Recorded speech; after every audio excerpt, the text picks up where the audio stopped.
자, 봉도사의 여론조사 동물농장 시작하겠습니다. 매주 한 번씩 찾아오는 여론조사 분석. 참 이게 진짜 끝내주는 방송이에요. 왜냐하면 여론조사 나오는 순간 다른 방송 같으면 채널 돌리거든. 네. 근데 여기는 여론조사를 들으려고 들어와. 정말요? 예, 아저씨 누구세요? 소개도 하기 전에 끼어들면 바로 까입니다. 자, 이번 주에 숫자에 울고 숫자에 웃었던 한 주. 5명 후보들이 결정되면서 지지율 추이가 핫하게 요동쳤는데요. 앞으로 어떻게 돼가는지 정말 궁금합니다. 정말 궁금해, 이번 주에. 막 1대1 구도로 간다 그러면서 안모 후보가 치고 올라오니까 주위에서 나한테 처음 물어봐요. 자, 오늘, 여론조사 동물농장. 함께 하실 동물들 소개하겠습니다. 아우, 재밌어. 저는 미리 말씀드리지만 저는 호랑이입니다. 어우, 하마. 예. 저기 원숭이 잡는 하마입니다. 윈지 코리아 컨설팅의 박시영입니다. 무슨 이상한 드립을 쳐. 나오자마자. 윈지 코리아 컨설팅의 박시영 부대표. 네. 자, 그리고 오늘 코끼리는, 상아 자르러 갔어요. 예. 멀리 출장 갔습니다. 그리고 이름이 누구시죠? 네, 저분? 저 시사평론하는 최영일이고요. 저는 시사평론가 뭐 최영일. 동물을 해야 된다고 하니까 히히히 그게 뭐예요? 제가 말띠라서 그냥 말해 주세요. 말이요? 네. 예, 말 같지 초식 않아요. 동물입니다. 예. 말은 잘하시는데 말 같지는 않아. 자, 그리고 유니웅 오피니언 라이브 여론 분석 센터장. 유니웅이니까 곰. 네. 예. 곰 역을 맡고 있는 오피니언 라이브의 윤용입니다. 예. 오늘 이런 영광스러운 자리에 나오게 돼서 그런 이상한 드립 치지 마세요. 채널 돌아가요. 네, 열심히 해보겠습니다. 예, 제가 곰 하면 하는 사자성어가 있어요. 네. 이런 곰 같은 여우를 봤나. 사자성어가. 제주로 한번 내부자들의- 불러보겠습니다. 예, 내부자들에 나오는 명대사죠. 예. 내부자들 하니까 한 말씀 해도 되나요? 예.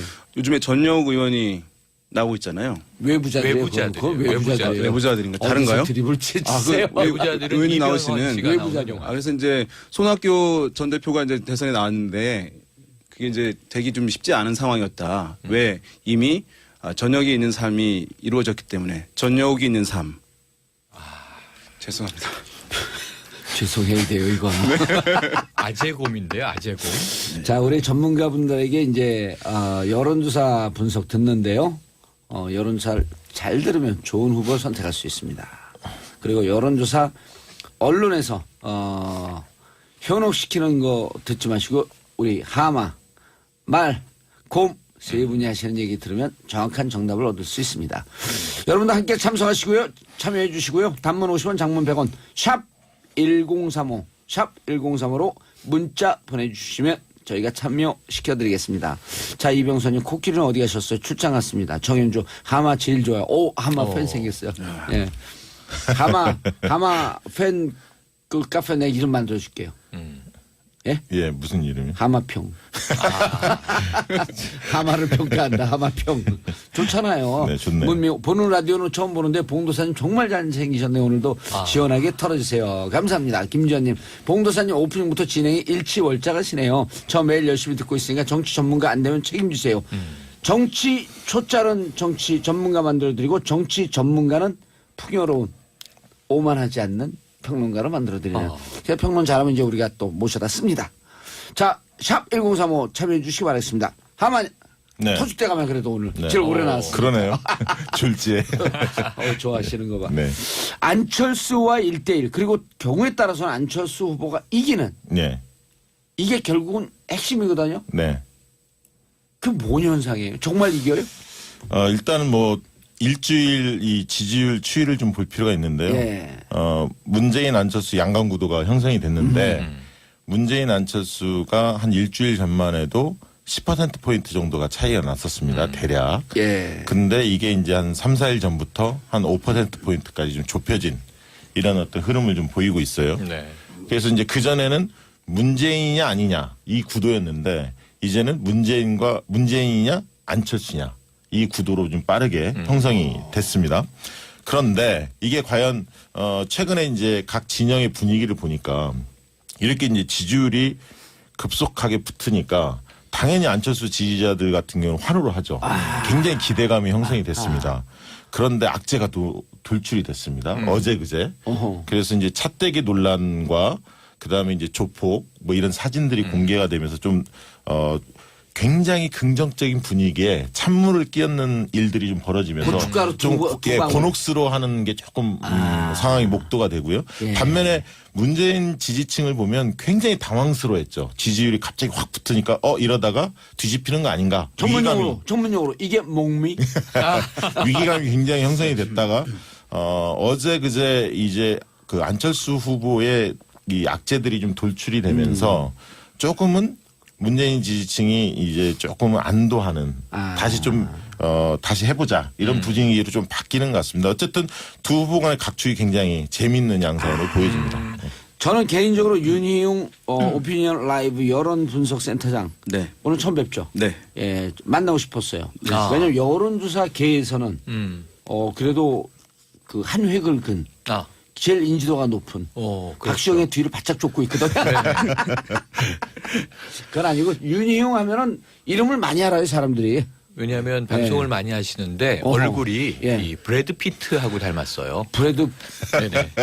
곰피트? 네, 그래서 저는 여론조사계의 브래드 피트다. 예. 빵 아저씨라는 별명인데. 네. 근데 우리 그 저기 누구의 이름이 최영일 네네. 시사평론가는 사람들 별로 감동이 없어서 느낌도 없고 감동도 없는 얘기를 계속 하셔. 맞아요. 네. 아니 굉장히 정확하게 잘 짚으세요. 아니 네. 그리고 얘기를 재밌게 해요. 그럼요. 근데 네. 재미는 없어.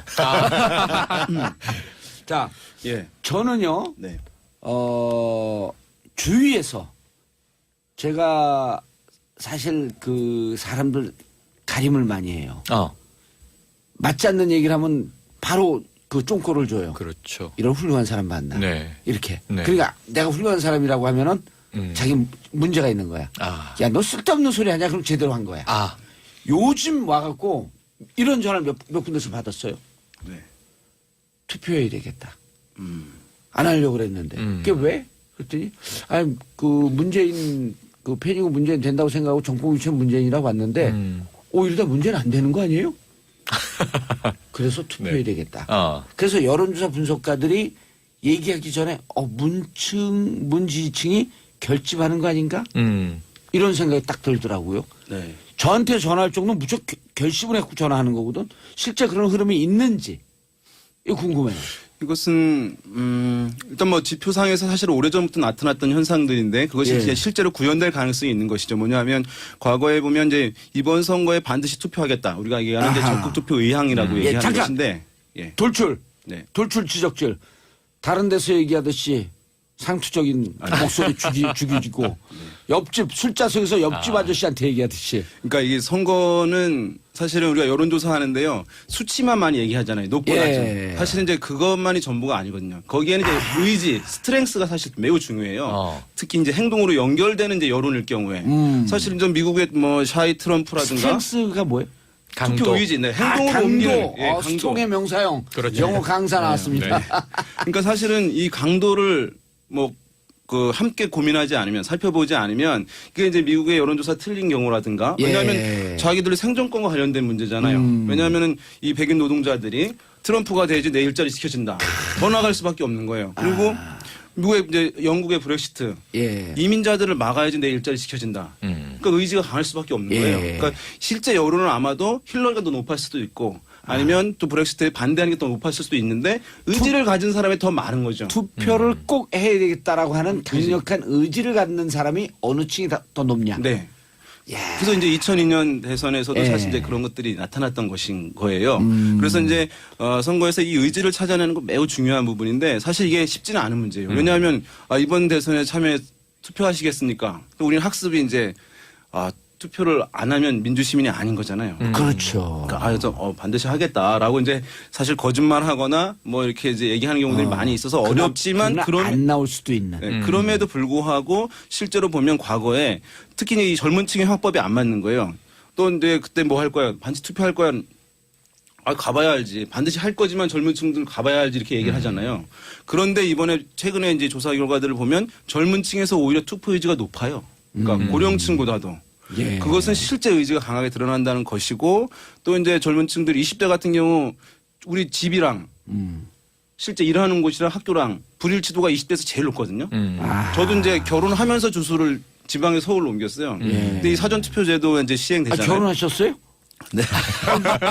아니 외모는 미성년자로 보이는데. 정말 영혼 없으세요. 이거 보이는 라디오 네, 거짓말 하시면 안 돼요. 이게 왜 거짓말이에요? 내 주간인데. 아 그래? 우리 주간에 방송하잖아요. 야간 방송이 아니에요. 그래서 이제 이 의지를 실제 구현할 제도 장치대가 있는 상황이기 예. 때문에 그런 것을 봤을 때 실제로 최근에 어쨌든 이 위기감들을 느끼면서 정의당의 후보가 사실 늘어나야 되거든요. 예. 왜냐하면 문재인 후보라든가 이제 야당의 후보 지지가 안정적 우위에 있을 때 정의당 후보가 늘어나겠어요. 부자 쌀떡에서 인심 나는 거죠. 그런데 지금 이제 심상정 후보의 지지가 그렇게 많이 늘어나고 있지 않은 거예요. 왜냐하면 진보 강성층들이 존재함에도 불구하고 이재명 지지층의 강성층들이 사실은 심상정 후보로 많이 갔어야 되거든요. 안 가고 있는 것은 이제 어쨌든 그런 위기감이 일정 부분 반영되는 지표 중에 간접적인 지표 중에 위기감이 하나다. 반영되면서 그 표가 문재인에게 문재인에게 머무르는 거죠. 네, 그런 측면이 있다는 점에서 야권층 지금은 다 야권이긴 합니다만 네, 그 위기감들이 일정 부분 이제 작동할 가능성이 이제 좀 있는 거죠. 그리고 문재인 충성도가 더 높고 문재인 충성도가 높은 사람들이 위기감으로 뭉칠 가능성은 더 높아졌다. 그게 높아졌다. 이렇게 네. 보셔야 합니다. 예. 그러니까 정권 교체를 선언하느냐 이렇게 예. 물어보면 60에서 63% 정도가 되게 정권 교체를 열망합니다. 그중에 제가 볼 때는 문재인 후보의 지금 지지도가 대략 40% 정도거든요. 40%. 오르고 내리고 그 정도인데 정권 교체 희망층 중에 한 15%는 안철수 후보를 지지하는 것으로 보이고요. 나머지 5%가 사실은 태도 유보층으로 좀 빠져 있는 겁니다. 그 층이 경선 후유증도 좀 있는 거고요. 아까 이재명 안희정 지지층의 일부도 있는 거고요. 아까 있던 이번 대선이 좀 뻔할 거다라고 보고 뭐 적극적으로 의사표명 안 하는 층들도 일부 있겠죠. 이 층이 과연 어떻게 움직이느냐. 그래서 다자구도에서 실질적으로 문재인 후보의 경우에는 45%를 찍을 수 있느냐 없느냐가 굉장히 중요합니다. 만약에 45%를 찍으면 양자 대결이라든가 뭐 반문 연대 이런 45% 가능성이 굉장히 없어지죠. 45% 지지율까지 올라가게 되면 양강이든 뭐든 이미 메이드 되는 상황이다. 그렇죠. 안착되는 상황이다. 네, 그렇게 볼 수 있습니다. 알겠습니다. 그러니까 사실상의 잠깐만요. 네. 문자 읽고 들어가겠습니다. 최수정 님 금요일 패널 분들 이 코너가 제일 좋습니다. 다른 코너도 좋아요. 금요일만 듣지 마시고요. 패널도 좀 들어주세요. 신예솔님 봉도사님 타 지역에 있는 경우 대통령 선거할 때 제가 등록된 주소지로 반드시 해야 하는 거예요. 타 지역에서 투표할 수 있는 방법 좀 알려주세요. 이런 분들 때문에 우리 방송에 의미가 있는 거예요. 사전 투표하실 수 있습니다. 그렇죠. 사전 투표는 자기 주소지 아닌 데서 투표할 수 있습니다. 사전 투표 인터넷 검색해서 어떻게 알 수 아는지 보시면 지금 거주하는 지역에서 투표할 수 있습니다. 자, 박인정님, 신영일 평론가님 팬입니다. 최영일인데. 네. 근데 괜찮아요. 저더러 길 가면 외부자들 잘 보고 있어요. 정치쇼 잘 듣고 있어요. 이봉주님. 근데 그럼 뛰어 재밌네요. 그때부터 뛰어. 나 재밌네요. 마라톤의 이봉주. 네. 최영일님. 그래서 지금 저는 양자구도 이렇게 표현하는 언론도 있는데 이거 오류입니다. 지금 오류. 다자구도라고 정확하게 말씀하셨고 오자구도예요. 지금 예. 끝까지 오자구도가 될 것 같아요. 예. 하지만 오자구도 내에 양강구도 혹은 오자구도 내에 이강구도 이렇게 얘기할 수 있는데 여기서 정확하셔. 중요한 게 뭐냐면 일중이약 이 변수를 무시하면 안 돼요. 결국 아까 매직 넘버 45% 말씀하실 때 이게 중요한 게 예. 결국은 누가 많이 표를 얻어 일중이약? 그러니까 이강 일중 이약인데 이강 일중 이약. 일중은 여기서 일단 홍준표 후보. 예. 왜냐하면 이제 지금 뭐 7, 8% 정도 높을 땐 10%. 두 자리 찍느냐 못 찍느냐인데 지금 홍준표 후보가 당선 가능성보다는 사실은 이 정권이 어떻게 되든 정당은 계속 가는 거잖아요. 야당으로 가더라도 대권만 있는 게 아니라 당권도 있는 거고요. 예. 내년 지방선거 바로 있고. 또. 그렇죠. 그러니까 정치적인 이 기득권은 여러 가지가 있는 거예요. 그러니까 어떤 노림수를 두냐에 따라서 완주해야 한다. 그리고 가능하면 15% 이상을 득표해야 한다. 예. 왜냐하면 선거 보전을 이 비용을 다 보전받아야 되는 거죠. 최소한 절반이라도 보전받으려면 두 자릿수 10%를 얻어야 한다. 그래서 저는 이 양강구도에서 한 가지만 정리해 드릴게요. 지금 지지층 얘기를 하고 계신데 문재인 후보 지지층은 견고한데 확장성의 한계를 어떻게 뛰어넘느냐. 이게 지금 숙제고 앞으로 남은 32일 동안. 예. 그럼 안철수 후보 쪽의 문제 뭐냐면 지금 거품이냐 질소냐 보조타이오냐 여러 가지 이제 이 설왕설래 공방이 있습니다만 결국은 유연성은 좋아요. 예. 이게 탄력이 좋다 이렇게 볼 수 있어요. 탄성은 좋구나. 네. 그러니까 지금 밀집도가 막 생기고 있는데 예. 빠져나갈 위험성도 있는 것이 스펙트럼이 너무 넓어요. 아까 이야기하신 정권 교체를 열망하는 중도 혹은 일부 중도 진보 지지층부터 범보수 진영까지 넘나들고 예. 있다 보니까 한쪽이 몰리면 한쪽이 이탈할 가능성이 항상 있는 거예요. 예. 만약에 정권 교체를 강조하자니 보수층이 빠질 수 있고 아하. 그럼 최근에 어제 얘기한 것처럼 사드 배치 필요하죠 얘기하니까 그럼 진보 진영에선 뭐지 또 이런 이제 물음표가 아하. 생기고 자, 이것을 탄성, 어떻게 다 유연성은 좋지만 밀집도에서 떨어진데 이 밀집도를 어떻게 만들 것이냐가 네. 안철수 쪽의 관건. 그러니까 이 자, 문재인과 그다음에 안철수의 문재인 쪽은 강단점이 정확하게 예, 반대로 교차합니다. 그러니까 서로 시소 게임을 하는 그렇죠. 거죠. 문재인 측은 충성도가 높고 견고한데. 견고하지만 아까 우리 네, 윤희용 대표께서 얘기한 건 스탠스. 네. 발음이 안 좋았어. 자, 저 이제 네, 좋지만 확장성을 어떻게 할 것이냐. 그렇죠. 이게 이제 그 안철수 후보의 이제 지지 사실은 이제 이게 견고하지 않을 수밖에 없죠. 최근에 올라간 거니까 그러니까 시간이 많이 필요하거든요. 10%만 있었잖아요. 네, 이게 이제 또 사실은 굉장히 이제 이상한 현상이긴 한데 보수층에서는 이렇게 한 후보로 빠르게 움직이는 건 이게 사실 쉽게 있는 현상이 아니에요. 그 요즘에 물론 이제 스마트폰 확산으로 정보 습득 역량이 굉장히 높아지시긴 했지만 네. 사실은 고령층들이기 때문에 정보 습득 역량이 사실 제한적인 측면이 있거든요. 그래서 한 후보를 알고 그다음에 호감을 보내고 지지를 보내고 하는데 2, 3개월 걸리는 거예요.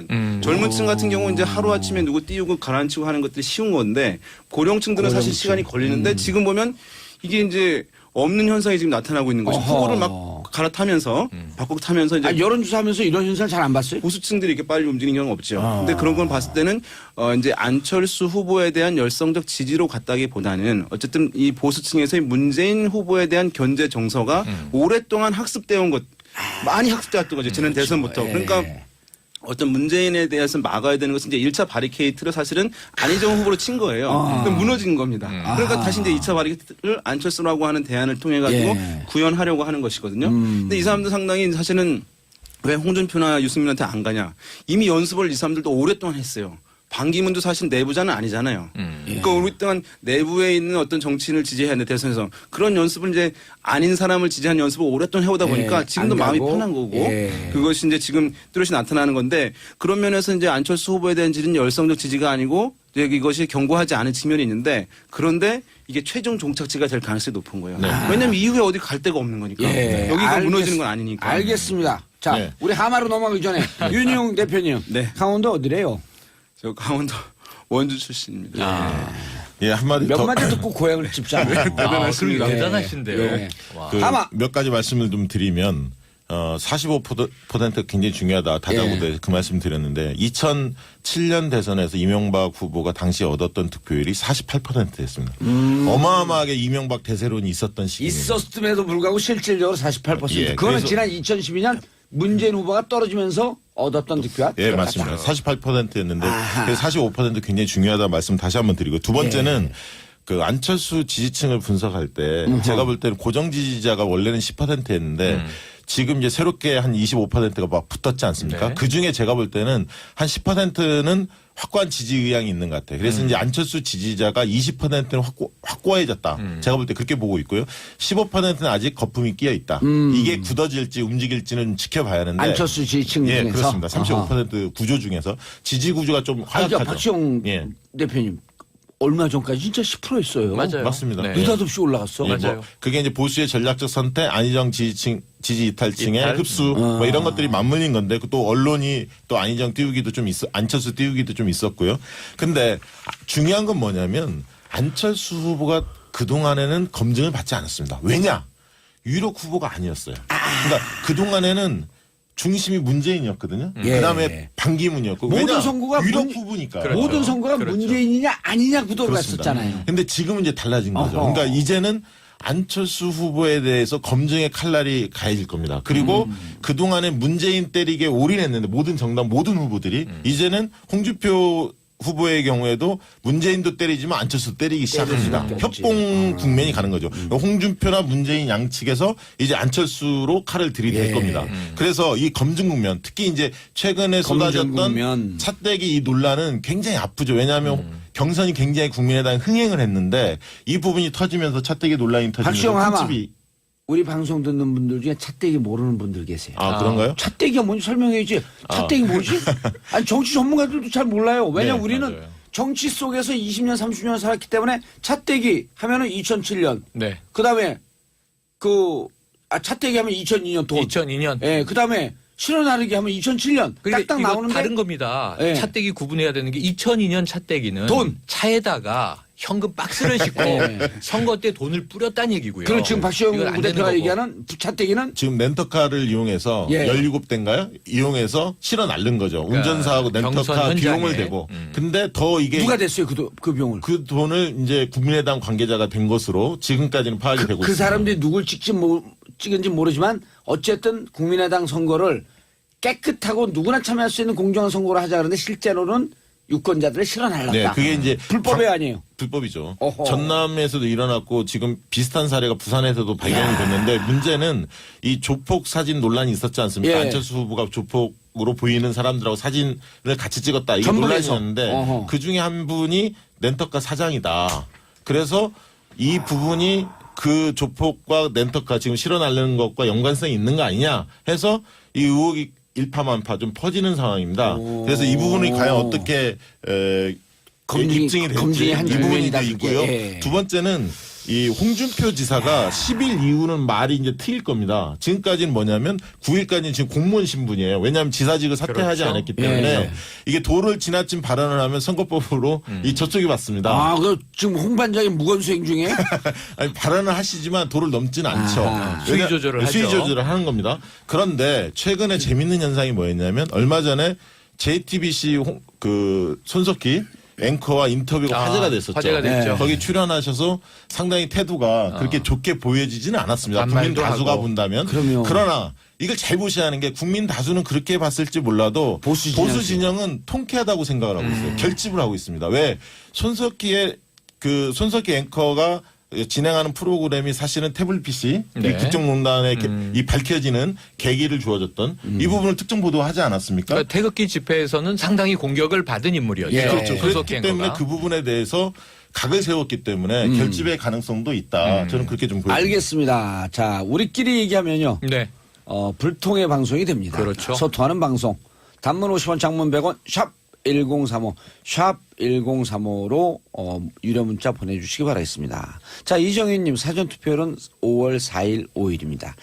집단지성이 이렇게 놀라운 거예요. 아까 어떤 그러네요. 분이 이 투표 어떻게 해야 됩니까? 네네. 바로 답이 와.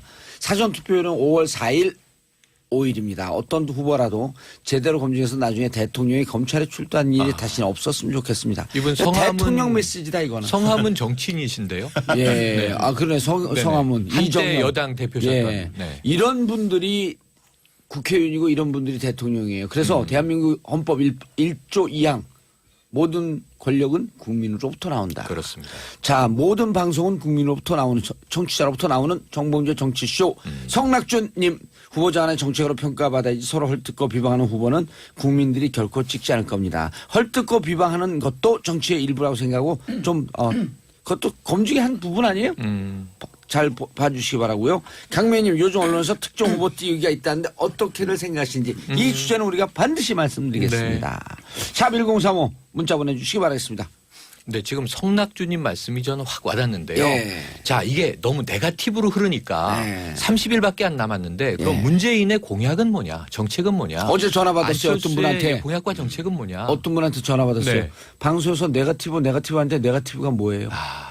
그냥 흑색 선전이라고 하죠. 그렇죠. 예, 우리말로. 그런 얘기 해줘야 네네. 돼요. 흑색 선전. 예. 네거티브는 이제 부정적이라는 의미고 그 사실은 반대가 근데 흑색 포지티브. 선전하고 약간 다르죠. 좀 흑색 틀리죠. 선전하면 네. 예. 없는 사실을 가지고 하는 것 같고 가짜 네거티브는 뉴스. 진짜 내용이 있음에도 불구하고 그런 것과 가짜도 섞여 있는 거죠. 그렇죠. 네. 예. 흑색은 극대화하는. 가짜고. 가짜고. 그런데 이게 이번에 30일이 짧잖아요. 지금 32일이 짧다 보니까 네거티브라고 말씀드렸지만 예. 흑색 선전 혹은 이 검증 예. 이게 경계가 동전의 애매하죠. 양면이에요. 애매하죠. 동전의 양면이에요. 예. 그러니까 이게 우리 후보를 공격하는 느낌으로 받아보면 네거티브라고 생각을 하고 상대 후보 쪽에서는 이걸 또 검증이라고 얘기합니다. 그 안에 가짜 뉴스가 확인되지 않고 뒤섞여 있는 상황에서는 이 검증되지 않고 시간 흘러갈 텐데 예. 제가 어제도 그런 생각을 했는데요. 나쁜 소식, 나쁜 뉴스는 100배 이상 빨라요. 아. 미담은 전해지지도 않아요. 맞습니다. 다루지도 않거니와 예. 언론이. 그래서 정말 이 유권자들이 다 여러 후보에 대해서 특히 유력 후보에 대해서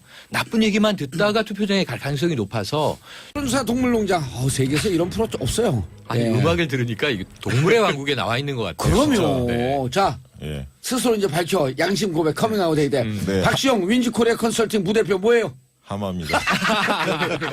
이런 거 좋아해. 자백하는 거. 네. 자 그다음에 누구죠? 최영일 시사평론가. 말입니다. 아닌데 염소 같은데.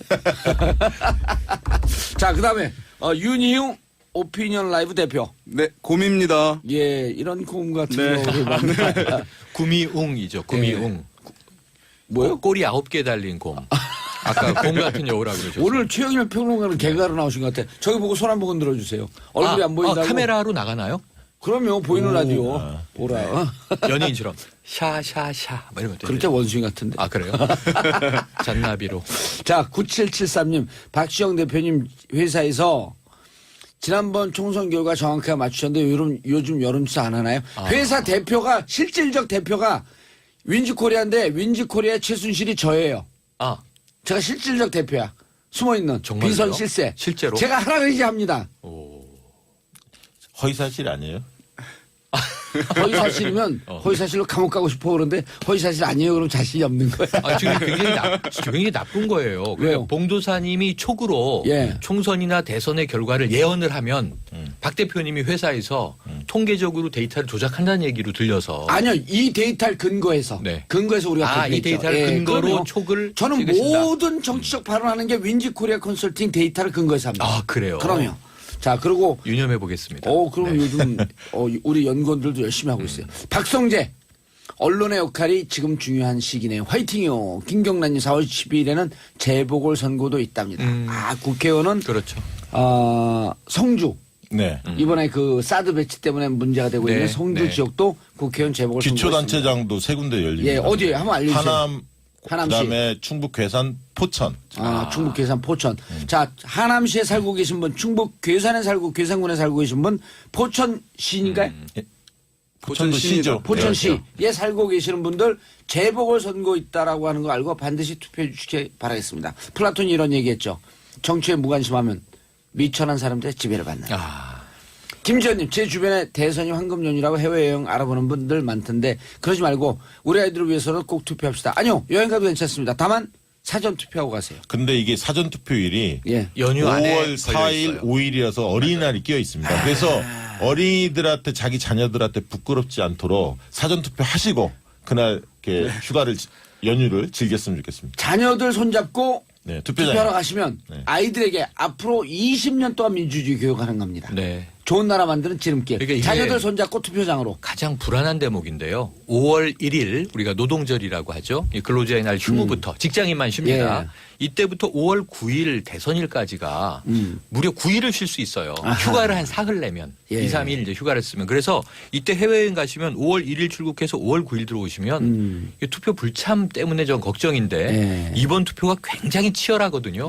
투표에 빠지시면 원하지 않는 후보가 될 수도 있다. 이런 마음을 좀 가지고 준비하시면 좋습니다. 좋겠어요. 아까 말씀하셨던 거. 예, 언론이 사실 후보자들의 정책 그 검증이나 이런 대결을 이렇게 만들어 가야 하는데 네. 실제로 그렇지 않죠. 그렇죠. 대개는 정치 이슈, 그 다음에 이제 네거티브 이슈에 대한 해명, 입장 이것만을 계속 후보들한테 요구를 해요. 그래서 역 네거티브. 예. 예. 그러다 보니까 그런 이슈만 계속 부각이 되는 거죠. 그래서 언론도 후보들이나 캠프도 이 정책을 중심으로 경쟁할 수 있는 구도로 만들 필요도 있지만 예. 언론이 좀 앞장서서 그런 흐름을 좀 만들 필요가 있다고 봅니다. 예, 청취자 질문이나 의견 받습니다. 샵 1035 단문 50원 장문 100원 유료 문자 보내주시기 바라고요.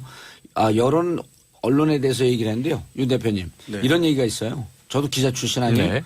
개가 사람을 물면 기사가 되지 않는다. 뻔한 얘기는 기사가 되지 않고 그렇죠. 사람이 개를 물어야 기사가 된다. 그러니까 언론의 특성상 좀 특이한 거. 네. 그러니까 뭐냐면 정책. 아까 얘기했잖아요. 우리 네. 최 평론가님이 얘기하셨잖아요. 나쁜 얘기, 선한 얘기는 퍼지지 않지만 나쁜 얘기는 100배 빠르게 퍼진다. 하룻밤 잠자고 눈 뜨면 세상에 제일 국민이 다 알아요. 사람들이 네. 그러잖아요. 세상에 제일 재밌는 게 싸우는 것과 불구경이다. 그렇죠. 또 그래도- 불륜 뭐 이런 거 있습니다. 네. 난 눈대를 깔았어. 자, 윤용 대표님. 네.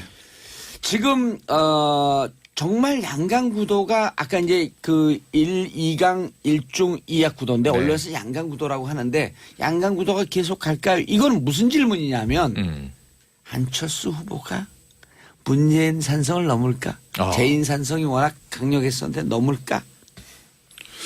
그러니까 뭐 문재인 후보가 이제 40% 정도 이제 안정적 지지 기반 가지고 있기 때문에 예. 사실 이제 그것을 쉽게 다자구도에서 넘기는 뭐 쉬운 일은 아니라고 예. 보여요. 그렇지만 어쨌든 경쟁 구도로 전개될 가능성은 높다고 보는 게 합리적일 것 같아요. 높지만 결국 지금, 넘기는 예. 좀 쉽지 않다.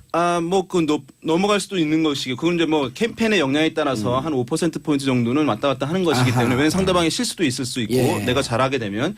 그런데 지금 이제 이게, 안철수 후보의 지지, 이것은 저는 이제 문재인 대 안철수의 구도로 전환됐다라고도 할 수 있겠지만, 예. 저는 그럼에도 불구하고 여전히 아까 안철수에 대한 열성적 지지로만 설명할 수 없는 부분들이 있는 거잖아요. 그래서 여전히 문재인 대 문재인 아님의 대결인 거예요. 예. 그러니까 이건 그래서 안철수 후보에 대한 이제 네거티브든 아니면 여러 가지 검증 공사가 강화되긴 하겠지만 그것이 지지가 안철수 후보이기 때문에 지지하는 측면 외에 문재인 후보에 대한 견제 때문에 문재인 아님을 지지하고 있는 부분도 상당히 크기 때문에 이것이 이제 어떤 네거티브의 강도의 수준에 맞춰서 효과나 타격을 바로 주기는 저는 제한적일 가능성도 높다고 보여요. 예. 왜냐하면 그것은 안철수기 때문에 지지하는 게 아니라 문재인에 대한 견제 때문에 지지하는 문재인 것이기 때문에 아님이기 때문에. 아님이기 때문에 그래서 그 부분에서 이제 양강구도 이게 어떻게 갈지는 확실히 볼 수는 없지만 이것이 안철수가 지지 강도 약하긴 하지만 뭐 빠르게 뭐 빠지거나 이럴 가능성도 사실 그렇게 높게 보는 것은 약간 합리적이지 않은 측면이 있다. 예. 자, 이제 세 분이 다 네. 다자구도다. 자꾸만 양강구도라고 네네네. 얘기하지 마라. 다만 2강 1중 2약 구도다. 라고 하는데 이제 네. 사람들이 이런 헷갈리는 게 있는 거예요. 언론에서는 자꾸만 1대1로 갔을 때 안철수가 문재인을 네. 뛰어넘는 여론조사 나오니까 네. 이게 정말 1대1로 갈 수 있는 거야? 1대1로 가면 이겨?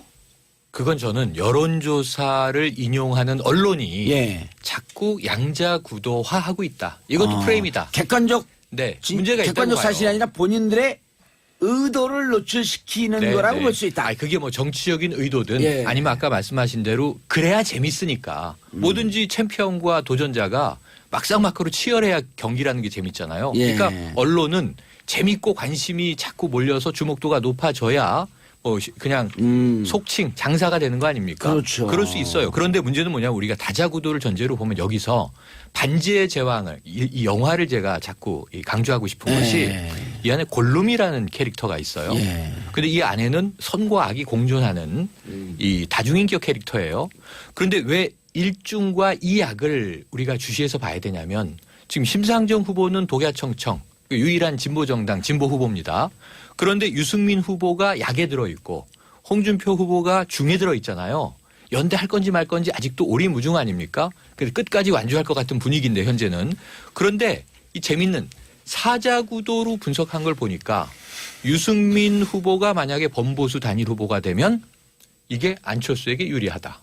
또는 홍준표 후보가 범보수를 묶어서 결집시켜서 단일 후보가 되면 문재인에게 유리하다. 이런 얘기들이 일부 나왔는데 왜 네. 그러냐? 왜 그러냐를 보면 보수층이 이 당락과 집권과 상관없이 자신들의 정체성을 강하게 표출하면 야당 생활을 하더라도 대권 이후에 우리는 이 정당으로서의 예. 정치 집단으로서의 정체성을 밀고 갈 거야. 우린 독자적으로 존재하는 거야. 어느 후보에게 묻어서 가지 않아라고 강성 결집을 하는 순간 예. 여러 가지 변수로 작용을 하게 된단 말이에요. 요 대목도 중요한 관전 포인트가 됩니다. 알겠습니다. 자, 우리 전문가 하마 넘어가기 전에 1358님 봉도사님 저는 괴산군수 사전투표로 이번 주 토요일 갑니다. 어허. 그 봉도사님도 이제 괴산 한번 놀러 오세요.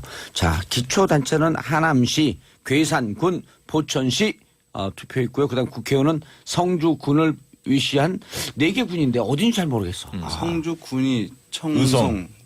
청송 의성. 예, 청송군에 살고 계신 분, 의성군에 살고 계신 분 지역은 넓지만요. 이번에 거기는 또 사드 문제 때문에 관심이 집중되고 있는 지역이니까 반드시 투표를 좀 해주시기 바라겠습니다. 자, 강유미님, 저는 꼭 투표하러 갈 겁니다. 이번엔 진짜 사람다운 대통령을 뽑는다면 세상이 조금은 바뀌지 않을까요? 4507님, 질문이요. 교도소에도 투표를 하나요? 제가 아는 범위 내에서 미결수는 아직 형이 확정되지 않았기 때문에 무죄 추재 원칙에 따라서 투표를 하죠. 합니다. 네. 예, 이것도 역시 사전 투표로. 맞습니다. 그 사전 투표로 투표를 합니다. 자, 문자 폭탄 보내주시기 바라겠습니다. 샵 1035 단문 50원, 장문 100원의 유료 문자. 여러분들의 문자는 정치쇼도 춤추게 만든다. 하루라도 문자를 보내지 않으면 손에 가시가 돋는다. 문자 보내주시기 바라겠습니다. 하마님. 예, 양자 대결에 대해서 조금 얘기하고 예.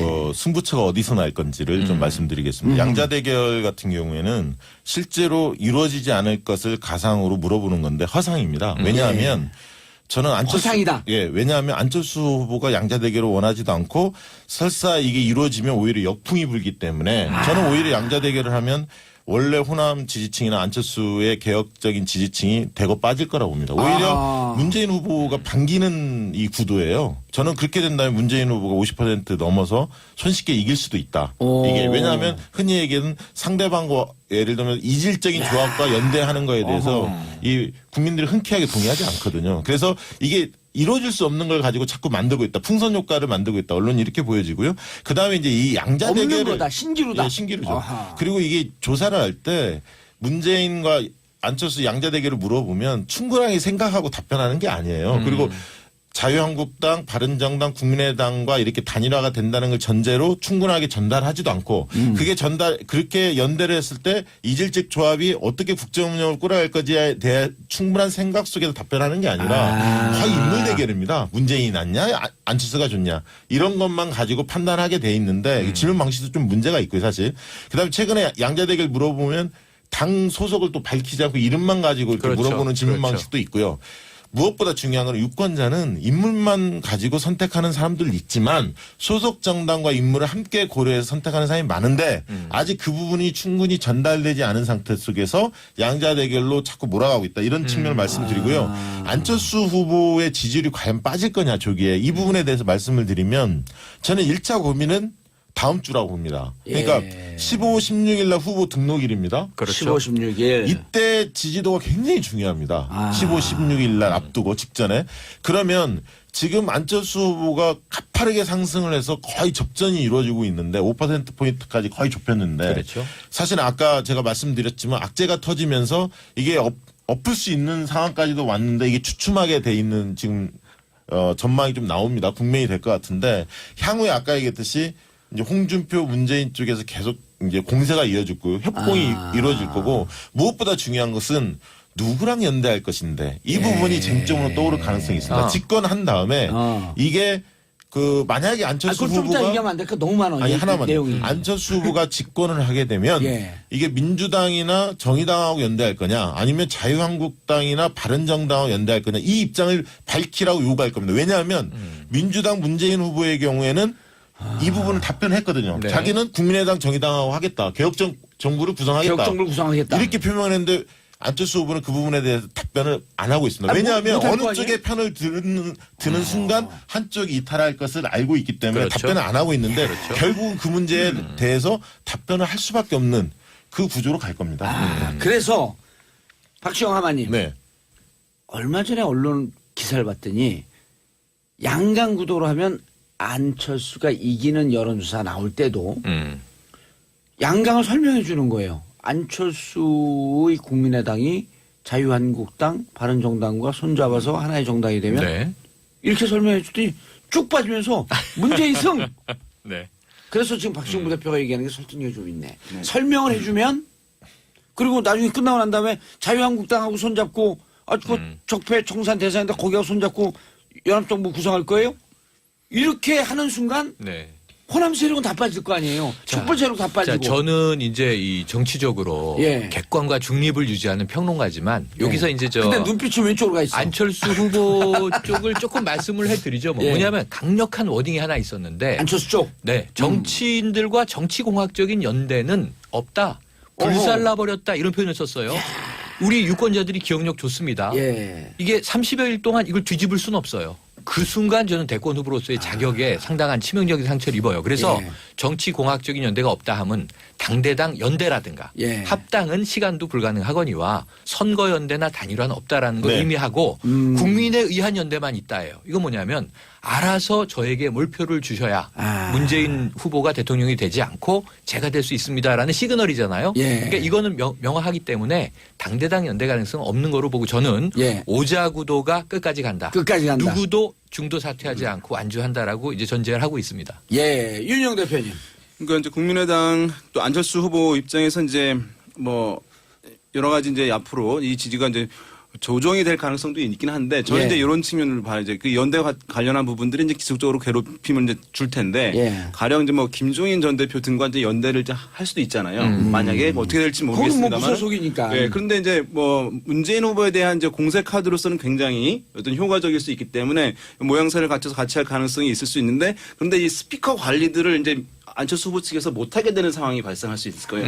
만약에 지멋대로 얘기해버린다. 자유한국당 뭐 다른 세력과 같이 해야지 통합정부 하려면 어디 배제할 수 없고 이런 얘기들이 있게 되면 이제 타격을 줄 가능성이 이제 있을 수 있겠고 그런데 이제 타격을 지금은 준다는 게 안철수에게 그렇죠. 부정적인 타격을 왜냐하면 주면서 예, 지지율이 같이 빠질 수 있다. 함께하는 세력들이 어떤 이제 보수 세력과 연대한다라고 하는 것들이 이제 이 메시지 관리들이 잘 안 될 경우에 그 다음에 이제 이것이 지금 현재는 지지율이 견고하지 못하기 때문에 예. 그러나 제가 봤을 때는 나중에 그 본선 통과해가지고 가게 되면 견고해지거든요. 예. 사람들이 난 이제 안철수를 지지해라고 하게 되면 그 다음에는 어떤 약간 좀 불합리하거나 이제 만족스럽지 않은 행보를 하더라도 잘 안 계속 빠지게 됩니다. 지지한다. 그렇기 아하. 때문에 그때 가서 문재인과 메워지지 않는 갭이 있다라고 했을 때는 바른정당 등과 시도를 할 가능성. 은 여전히 전 열려 있다고 보여요. 바른정당 근데 지금은 등과. 못하는 거죠. 지금은 왜냐하면 지지층이 굳어있지 않기 때문에 예. 한 가지만 더. 그래서 이제 안철수 입장에서는 이 프레임을 벗어나야 되는 거기 때문에 최근에 얘기하고 있는 것이 혁신과 반혁신이다. 난 이제 예. 혁신이다. 예. 다른 사람은 반혁신. 나는 미래다. 다른 사람은 과거다. 나는 새로운 것이다. 다른 사람은 낡은 거다. 이 프레임을 밀고 있는 거예요. 예. 이것이 만약 대중적으로 어필하게 되면 어쨌든 약간 벗어나면서 좀 탄력을 더 받을 수 있는 것이고 예. 이것이 이제 호응을 잘 얻지 못하면 계속 그것에 이제 시달릴 가능성이 있는 거죠. 알겠습니다. 자, 박미선님, 응암동에서 753번 버스 탔는데 봉도사님 정치쇼 나오고 있네요. 반가워서 문자하세요. 자, 753번 응암동 버스 타고 있는 분들 하나, 둘, 셋 하면은 와! 그럼 소리 환호 한번 보내주시기 바라겠습니다. 하나, 둘, 셋! 여기까지 들려요. 어유. 들으셨죠? 귀청 찢어지는 줄 귀청 알았어요. 찢어지는 줄 알았어요. 753번 기사님 감사합니다. 자, 버스 기사님, 택시 기사님 이렇게 정확하게 번호 찍어주면 저희가 소개해드립니다. 753번 안전운전 그리고 753번 타고 계신 분들 행복한 민주주의 국가에서 살기를 기원하겠습니다. 자, 하마님. 예, 그래서 지금 제일 중요한 게 아까 15, 16일 날 후보 등록일 예. 기준으로 그때 지지도가 중요하다 말씀했는데 과연 지금의 추세 40대 35% 5%포인트 차이 나는 것을 계속 유지할 수 있느냐 안철수 후보가 이게 굉장히 중요합니다. 근데 최근의 흐름을 보면 이게 만약에 안철수 후보가 한 2, 3% 빠지고 아까 유보층으로 가 있는 문재인 약간 유보층 지지 성향이 있는 유보층이 붙어서 만약에 42대 32 만약 이런 구도로 짜여진다면 만약에 42대 32 이런 10%포인트가 만약에 형성이 된다면 그 뒤로는 홍준표 후보가 조금씩 부상할 가능성이 있습니다. 그러니까 정권 교체가 쉽지 그러니까 안철수로서 당선이 쉽지 않겠다라고 판단한 순간 보수층이 홍준표 후보 쪽으로 일부 옮겨갈 가능성이 있습니다. 그러면 홍준표 후보가 15%더 나가서 TV 토론에 상당히 강점이 있기 때문에 20%까지 도달할 수도 있는 겁니다. 그럼 그래서 안철수는 저는 빠진다. 다음 주가 굉장히 중요한 여론조사 지표로 본다면 가장 다음 중요하다 이렇게 주가 봅니다. 중요한 이유를 또 한 가지 말씀드릴게요. 예. 지금 조기 대선이 굉장히 이제 빠르게 치열해지고 있지만 달아오르고 있지만 지금 우리 사회의 핵심적인 쟁점 이슈들이 또 흘러가요. 4월 14일 다음 주 금요일을 전후해서 이 박근혜 전 대통령에 대한 기소가 아마 있을 겁니다. 그리고 4월 16일 또 세월호 3주기 있잖아요. 4월 16일 일요일인데 예. 세월호 3주기이고 예. 이 시점에 지금 세월호가 인양이 돼서 지금 뭐 이제 4월 10일 전후에서 무트로 올라오니 많이 지금 굉장히 마지막 고생을 하고 그리고 있고. 전 정권에 대한 분노도가 또 다시 폭발하고 그러니까 있어요. 세월호가 박근혜 정부에서 어떤 의미를 가지며 예. 이번 대선에서는 미래 대한민국은 어떤 그림으로 설계돼야 하는지에 대한 문제를 던질 거예요. 그게 중요하게 유권자 국민들에게 작용을 할 거고. 또 하나 있어요. 네. 앞뒤가 똑같은 우병우 구속 여부. 구속 여부 있죠. 예. 네, 일괄 기소할 것으로 봅니다. 구속이든 불구속이든. 예. 그래서 이제 하나는 이제 이 최순실 게이트의 매듭. 예. 그다음에 4.16 4.15 3주기 중요하게 보셔야 될 것 같습니다. 최근에 이제 안철수 후보의 부상 또 문재인 예. 후보의 주춤은 사실은 박근혜 전 대통령의 구속과 밀접하게 관련돼 있어요. 왜냐하면 심판 기류가 높게 유지돼 왔었는데 구속이 된 건 한국인 정서에서 구속은 사실 이제 불가역적으로 종결된 것이거든요. 일정 부분. 재판이 남아있지만 무죄 추정이 있지만 그런 사이에 심판 심리가 상대화되는 거예요. 예. 사실은 그런 부분이 이제 문재인 후보의 컨벤션 효과를 못 누리게 하고 안철수 후보를 지지한다 하더라도 마음 편하게 한 요인들이 있는데 만약에 이제 아까 말씀하신 대로 뭐 4월 16일 뭐 세월호 다시 심판의 뭐 이런 감정이 기류들이 이제 다시 불거질 가능성을 배제할 수 없거든요. 그렇게 예. 되면 또 다시 이제 심판 기류가 주춤했던 상황이 일정 수준 이상으로 이제 고조될 가능성이 있기 때문에 그렇게 되면 또 판세에 영향을 줄 수 문재인 있고 후보가 왜냐하면 다시 올라온다. 심판이 되면은 그것은 이제 제1야당이 프리미엄을 얻고 박근혜 후보와 경쟁을 했던 이미지 갖고 있는 문재인 후보가 프리미엄을 또 얻는 것이거든요. 알겠습니다. 이번 대선이 굉장히 복잡하지만 짧게요. 저는 보수가 미는 안철수, 진보가 미는 문재인. 현실적으로 지금 표심은 그렇게 형성이 돼 있습니다. 결국 말은 그렇게 안 하지만 각 후보 측이 진영 대결, 보수 대 진보, 진보 대 보수 이 구도가 현실적으로 존재한다. 저는 그래서 그렇게 마지막 보고 있습니다. 결정할 때쯤 가면 보수를 택할 거냐 진보를 택할 거냐. 그러니까 중도가 지금 문재인 안철수 팽팽하거든요. 예. 그쪽이 어느 쪽으로 손을 들어줄 거냐 이 부분을 판단할 거라고 알겠습니다. 강소연이 오늘 봉도사님 정치쇼 들으면서 처음 알게 되는 게 되게 많았어요. 완전 효자손이네요. 선거 때까지 계속 들을 것 같아요. 선거 이후도 재밌습니다.